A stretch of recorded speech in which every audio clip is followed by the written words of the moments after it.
সম্মানিত এলাকাবাসী, আসসালামু আলাইকুম রহমতুল্লাহি ওয়াবারাকাতুহু।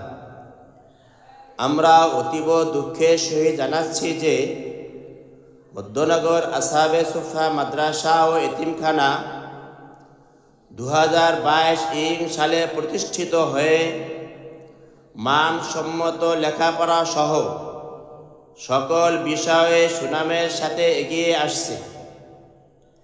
কিন্তু অত্যন্ত দুঃখ ও পরিতাপের বিষয় এই যে কয়েকদিন পর পর মাদ্রাসার তার চুরি হওয়ায় বিদ্যুৎ সংযোগ বিচ্ছিন্ন হয়ে যাচ্ছে, যার কারণে মাদ্রাসার শিক্ষার্থীদের লেখাপড়া সহ আবাসিক কাজের অপূরণীয় ক্ষতি সাধিত হচ্ছে।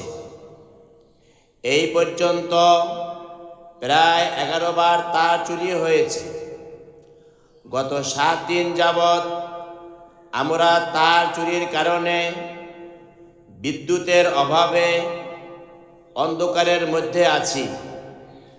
খুব কষ্ট ও মানবতার জীবন পরিচালনা করছি। চুরি তার উদ্ধার করিয়া দুস্থ ও এতিমদের বসবাসের সুপরিবেশ তৈরি করতে আপনাদের সহযোগিতা কামনা করছি।